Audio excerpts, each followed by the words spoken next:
Emmanuel, bonjour. Bonjour Elsa, bonjour à tous les auditeurs. Et on commence par cette réunion sécuritaire au Pentagone. Quels sont les objectifs? Elle aura lieu ce jour.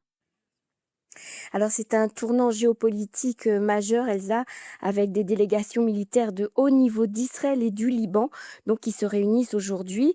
L'objectif, c'est mettre en place un plan de coordination militaire pour stabiliser définitivement le sud du Liban et garantir l'application du cessez-le-feu qui a été prolongé récemment de 45 jours. Alors les enjeux principaux, c'est un, le désarmement du Hezbollah, c'est le point central poussé par Israël et les États-Unis. Deux, le transfert des positions à l'armée libanaise qui se prépare à déployer ses forces au sud du fleuve Litani pour reprendre le contrôle total des zones clés et des anciennes positions militaires. Trois, le retrait de l'armée israélienne. Et quatre, le soutien financier international. Les partenaires occidentaux doivent discuter du financement et du renforcement de l'armée libanaise pour lui permettre justement d'assurer toute seule la souveraineté du territoire. Alors le Hezbollah qualifie bien sûr ces pourparlers directs de capitulation et il maintient une pression militaire sur le terrain pour peser sur les négociations. Et puis cette journée, c'est en quelque sorte le 4e round des pourparlers de paix globaux. Ils seront présents à cette réunion pour les États-Unis Pete Hegseth, le secrétaire à la défense, le chef du Pentagone, le général Dan Kane, le chef d'état-major des armées américaines, et pour Israël, des délégations militaires et des négociateurs de haut rang, on ne connaît pas encore les noms, pour finaliser bien sûr ces accords sur la sécurité sur le front nord et coordonner tous les arrangements avec les Américains. Et pour le Liban, et bien sûr, une délégation de hauts représentants militaires de l'armée libanaise.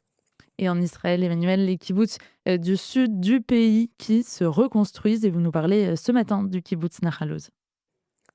Absolument, on revient tout doucement à la vie, Elsa, dans le sud du pays. Donc, à Nachaloz, le président du kibbutz, Ilan Morag, a annoncé hier que la construction de nouveaux logements dans un nouveau quartier du kibbutz destiné aux familles souhaitant rejoindre la communauté serait bientôt prêt. Nous allons de l'avant, le Hamas ne nous vaincra pas.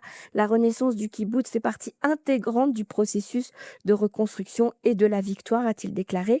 Donc, il y a déjà 80 familles qui ont regagné Nahal Oz depuis le 7 octobre.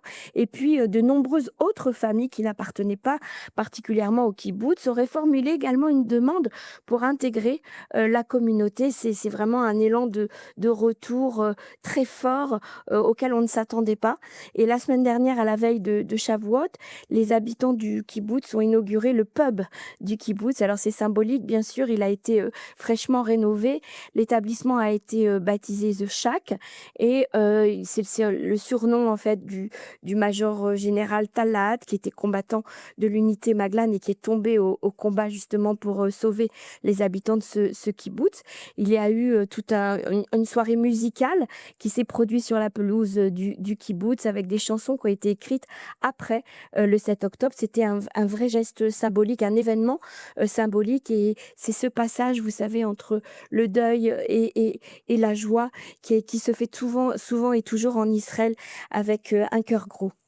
Et enfin, Emmanuel, dans quelques semaines, ce sont les Maccabiades qui vont s'ouvrir à Jérusalem avec des athlètes du monde entier. Oui, on la surnomme les Jeux olympiques juifs. Alors, c'est tous les 4 ans qu'a lieu la Maccabia. Ce sont des sportifs juifs du monde entier qui se rendent en Israël. Alors, ça va se passer du 1er au 15 juillet avec des compétitions dans plus de 30 disciplines. En 2025, la compétition avait été reportée en raison de la situation sécuritaire. Cette année, elle est fortement attendue. Elle aura lieu à Jérusalem avec une programmation très symbolique. La cérémonie d'ouverture est prévue donc le 1er juillet au grand stade, le Teddy Stadium, avec plus de 10 000 athlètes qui viendront de 60 pays différents. L'événement s'appelle More Than Ever, plus que jamais, et s'est présenté comme le plus grand rassemblement juif en Israël depuis les massacres du 7 octobre. Alors bien sûr, très belle soirée spectaculaire avec beaucoup de mise en scène, des artistes importants comme Edan Rachel ou Neta Barzilai ou Yuval Raphaël qui vont se produire produire notamment aux côtés d'anciens otages du Hamas comme Daniela Gilboa et Dan Alexander. Et donc, c'est un mélange à la fois d'événements sportifs, culturels, national. Ça va être très émouvant. Les billets sont déjà en vente et le message, en fait, est très clair, hein. Malgré la guerre, malgré l'antisémitisme dans le monde et toutes les tensions régionales, eh bien, le monde juif, dans son ensemble, continue de se rassembler en Israël.